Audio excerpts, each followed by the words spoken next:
Today I was asked if I am an expert on learning. I'd like to share with you some of my thoughts around the subject of what makes an expert. The question of whether I'm an expert on learning is a valid one because if you look at my bio and my website and my other online profiles, you see I have a lot of work dedicated to learning. I have a lot of projects to create learning resources, and I have videos and podcasts and reports. All that leads to an impression about expertise in learning.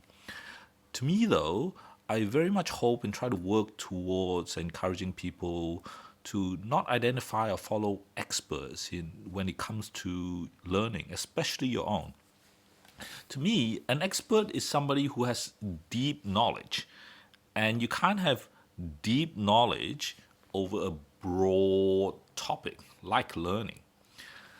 I'm happy to acknowledge that they are experts in specific topics like non-cumulative algebraic geometry in mathematics, or they are experts on the feeding habits of sea urchins in Japan, or in education, they're experts on the impact of flipped classrooms on science students' achievements in North America, for instance.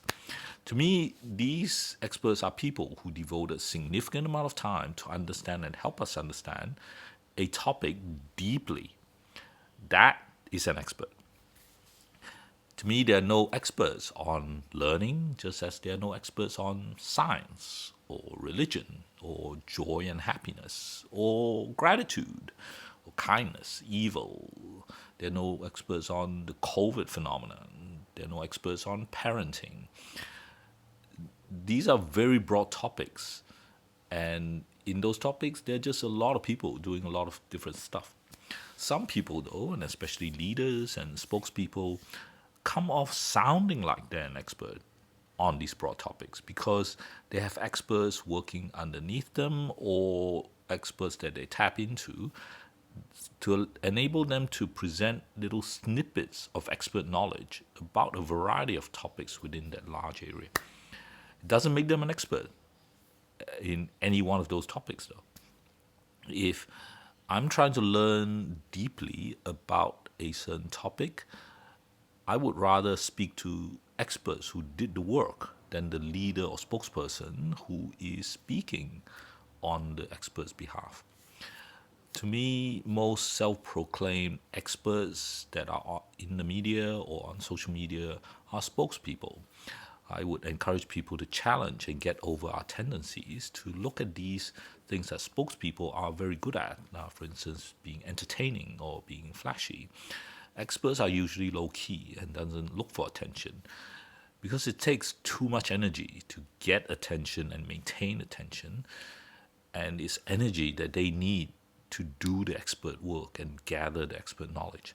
There are exceptions, but by and large, most people can't get attention and also do the expert work. So if we're serious that we want to get expert information, we first have to get ourselves to make a commitment for low-key engagements. Most of the things I learned in my life, including what I'm learning every day now, are from these low-key engagements. And then there are those attention-grabbing stuff, like this. But remember, just because I'm creating content on this doesn't make me an expert. It just makes me loud. So what are my expertise? What am I comfortable telling people I'm an expert in? That what I believe I can talk for hours, going deeper and deeper in conversation on those topics.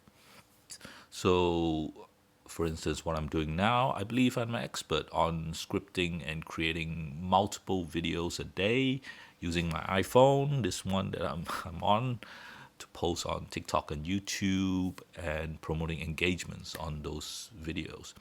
I think I'm an expert on that very specific task that I've been doing intensely for 1 to 2 years.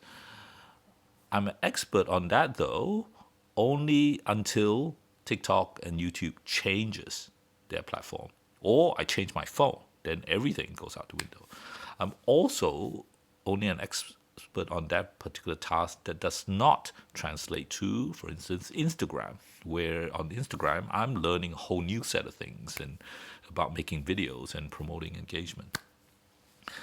So other areas that I believe I'm an expert in, I believe in the area of 21st century learning frameworks as it applies to Australian curriculum, version 8.4 and version 9, in the general capability areas of personal and social capability and critical and creative thinking. I believe I have done a lot of work on that I believe I can talk for deeply about those.